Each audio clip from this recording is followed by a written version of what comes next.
کتاب انزلناہ مبارک لیدبروا آیاتہ، اس لیے کہ تم غور و فکر کرو اس کی آیات میں، ولیتذکر اولو الالباب، اور جن کو اللہ نے دماغ دیے ہیں، عقل دی ہے، وہ اس سے نصیحت حاصل کر لیں، غور و فکر کرنا۔ افلا تتفکرون افلا یتفکرون افلا یتدبرون القرآن ام علی قلوب اقفالها، سورہ محمد کے اندر فرمایا کہ کیوں نہیں غور و فکر کرتے؟ تمہارے دلوں پہ قفل پڑے ہوئے؟ اللہ نے غور و فکر کی صلاحیت دی ہے، حیوانات کو نہیں دی،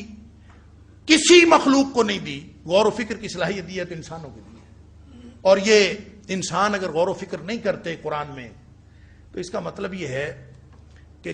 اچھا غور و فکر کرنا کیا ہے؟ ایک تو وہ علوم والا غور و فکر ہے کہ اس سے خزانے ملتے ہیں، علوم کے خزانے منکشف ہوتے ہیں، لیکن وہ منکشف ہوں یا نہ ہوں، وہ آٹومیٹک پروسیس ہے۔ قرآن پڑھنے سے علوم منکشف ہوتے رہتے ہیں، نئے نئے عجائبات منکشف ہوتے رہتے ہیں، وہ آٹومیٹک پروسیس ہے۔ تم نے کس نیت سے غور و فکر کرنا ہے؟ تم نے صرف غور و فکر یہ کرنا ہے، قرآن کی آیت پڑھ لی،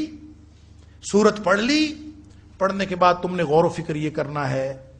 بیٹھ کے سوچنا ہے کہ میرے اللہ نے مجھے کیا کہا ہے، اس میں میرے لیے کیا حکم ہے۔ اگر یہ غور و فکر کا منہج موجود ہے، اگر یہ ڈائمنشن موجود ہے، اگر یہ جہت موجود ہے، اللہ اکبر، کہ قرآن پڑھو اور پڑھ کے بیٹھ کے سوچو کہ میرا اللہ مجھے کیا کہتا ہے، میرا اللہ مجھ سے کیا تقاضا کرتا ہے، اس آیت میں مجھے کیا کہا گیا ہے۔ ہر آیت اس فکر سے پڑھی جائے کہ میرے اللہ نے مجھے کیا حکم دیا ہے۔ اگر یہ غور و فکر موجود ہو تو علوم کے خزانے تو اس کے اوپر منکشف ہوں گے ہی ہوں گے۔ اللہ تعالیٰ نے جو ہدایت اور نصیحت کے رستے پر چلانا ہے، وہ نصیحت کا رستہ بھی اسی غور و فکر سے ہو کے گزرتا ہے۔ عمر فاروق رضی اللہ تعالیٰ عنہ دعا فرمایا کرتے تھے، جب خلیفہ بن گئے تب بھی دعا کیا کرتے تھے، اللہ مجھے قرآن میں غور و فکر کرنے کی توفیق عطا فرما، تفکر فی القرآن کی توفیق عطا فرما۔ ہمیشہ یہ دعا کرتے تھے، اللہ مجھے تفکر فی القرآن کی توفیق عطا فرما، اس لیے کہ جو چیزیں تفکر سے حاصل ہوتی ہیں یہ ہے غوطہ زنی۔ اور تفکر کیا کرنا ہے؟ کوئی لمبی چوڑی سائنس نہیں ڈھونڈنی، ہم نے کوئی ان علوم کی طرف نہیں جانا، یہ علوم تو بے شمار ہیں، میں نے عرض کیا کچھ معلوم ہیں کچھ نامعلوم ہیں، قیامت تک پتہ نہیں کتنے علوم نکلیں گے۔ اللہ اکبر۔ ڈاکٹر حمید اللہ نے ایک واقعہ لکھا ہے جس کا ذکر ڈاکٹر محمود احمد غازی نے بھی اپنے جو ان کے ہیں محاضرات قرآنی اس کے اندر کیا ہے۔ فرانسیسی موسیقار کا ایک تذکرہ کیا انہوں نے کہ ڈاکٹر حمید اللہ فرانس میں تھے، اور وہ کہتے ہیں کہ جتنا عرصہ میں فرانس میں رہا دین کی تبلیغ کرتا رہا، اور اوسطاً 2 لوگ روزانہ میرے ہاتھ پر مسلمان ہوتے رہے، اور وہ کہتے ہیں کہ میں جو شخص مسلمان ہونے آتا تھا میں اس کا بایو ڈیٹا لکھ لیتا تھا کہ یہ کون ہے، کیوں مسلمان ہو، یہ بھی پوچھتا تھا تیری مسلمان ہونے کی وجہ کیا ہے، اور پھر میں لکھ لیتا۔ کہتے ہیں ایک دفعہ ایک فرانس کا بہت بڑا موسیقار جس کا نام انہوں نے لکھا یاک یلبر، وہ مسلمان ہونے کے لیے آیا میرے پاس، تو کہتے ہیں میں نے اس کا جو میری روٹین تھی میں نے اس کا اتا پتہ لکھا، بایو ڈیٹا لکھا، اور ساتھ میں نے پوچھ لیا کہ تم مسلمان کیوں ہوئے ہو، کیوں ہونا چاہتے ہو؟ تو اس نے بتایا کہ اس نے کہا کہ میں فرانس کا بہت بڑا موسیقار ہوں، اور موسیقی کے جتنے علوم میں جانتا ہوں فرانس میں شاید کوئی نہیں جانتا۔ تو کہتا ہے ایک دن میں اپنے دوست کے ساتھ کسی فنکشن میں گیا، وہ مسلمان دوست تھا، تو میں اس فنکشن میں جا رہا تھا تو دور سے ہی مجھے ایک موسیقی کی آواز سنائی۔ میں نے کہا بڑی شاندار موسیقی، اس سے پہلے کبھی نہیں سنی، اور جیسے جیسے ہم اس فنکشن کی ہال کے قریب ہوتے گئے وہ آواز جو ہے وہ اور زیادہ کلیئر ہوتی گئی، اور میں بہت حیران ہوا کہ ایسی موسیقی تو میں نے کبھی سنی نہیں، اور وہ ایسی پھر شاندار موسیقی تھی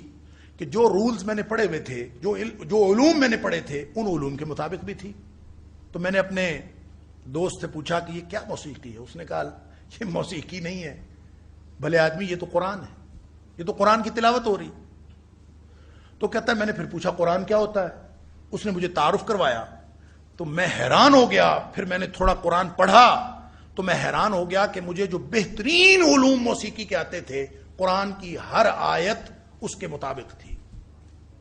اب یہ عجیب بات ہے، وہ ڈاکٹر حمیداللہ کہتے ہیں میں حیران ہو گیا کہ قرآن کوئی موسیقی کی کتاب ہے، اور کہتے ہیں میری سمجھ میں ککھ نہیں آیا کہ یہ کیا سمجھ کے اور کیا چیز سوچ کے یہ مسلمان ہو رہا ہے۔ خیر کہتے ہیں میں نے لکھ لیا، سمجھ میں مجھے کچھ نہیں آیا ابھی کیا کہتا ہے، میں نے لکھ بھی لیا اور اس کے بعد اس کا ایک گائیڈ مقرر کر دیا، اس کو پڑھاؤ۔ تو کہتے ہیں کہ 4-6 مہینے بعد ایک دن وہ دونوں میرے پاس آ گئے، اس کا گائیڈ بھی، مدرس اس کا، اور وہ دونوں میرے پاس آ گئے، اور جھگڑا ان کا ایک جھگڑا لے کے میرے پاس آ گئے۔ وہ کہتے ہیں کہ وہ اس کا یوک یلبر کا جو نو مسلم تھا، اس کا سٹینڈ پوائنٹ یہ تھا، وہ کہتا تھا کہ یہ مجھے ٹھیک قرآن نہیں پڑھا رہا۔ تو اس کا خیال یہ تھا، وہ کہتا ہے کہ اس کو میں نے یہ سورت پڑھائی ہے، اذا جاء اعوذ باللہ من الشیطان الرجیم اذا جاء نصر اللہ والفتح ورأیت الناس يدخلون فی دین اللہ افواجا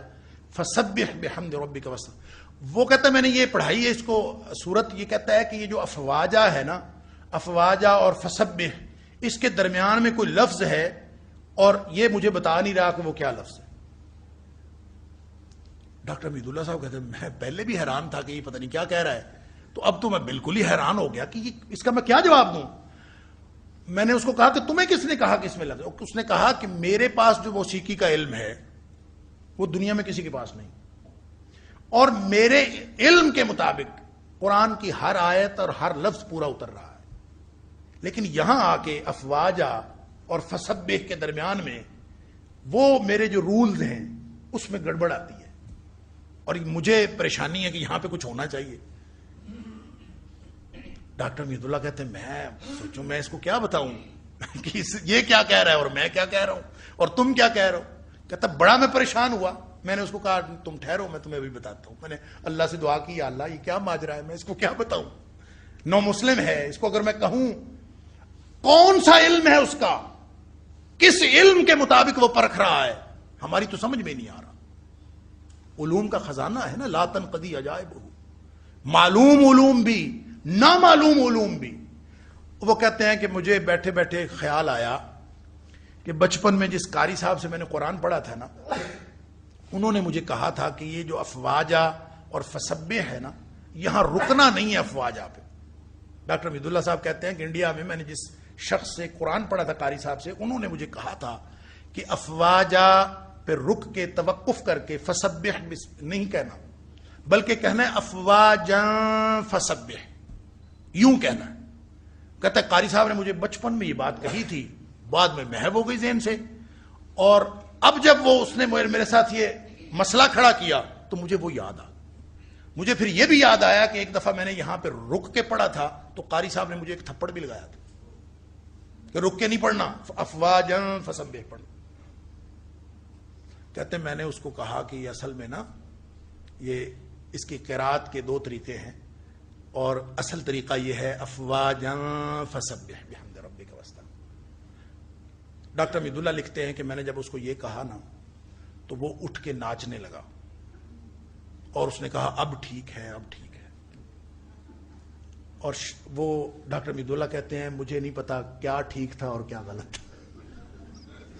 کون سا علم تھا جس کے مطابق وہ اس کو پرکھ رہا تھا۔ علوم کا تو یہ خزانہ ہے، لا تنقضی عجائبہ، اور قیامت تک نکلتے رہیں گے، لیکن ہمارا تفکر اور تدبر اس لیے نہیں کہ ہم کوئی نئی چیز ڈھونڈ کے لائیں، ہمارا تفکر اور تدبر اس لیے کہ لیدبروا آیاتہ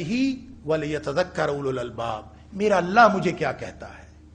اقبال کہتے ہیں تیرے ضمیر پر جب تک نہ ہو نزول کتاب، یعنی یوں سمجھو کہ قرآن میرے اوپر نازل ہو رہا ہے، تیرے ضمیر پر جب تک نہ ہو نزول کتاب، گرہ کشا ہے نہ رازی نہ صاحب کشاف، یعنی بڑی بڑی تفسیریں پڑھ لینے سے بھی نقطہ نہیں کھلے گا، عقدہ نہیں کھلے گا، نقطہ ظاہر نہیں ہوگا جب تک کہ تم یہ نہ سمجھو کہ میرا اللہ مجھے کیا کہہ رہا ہے۔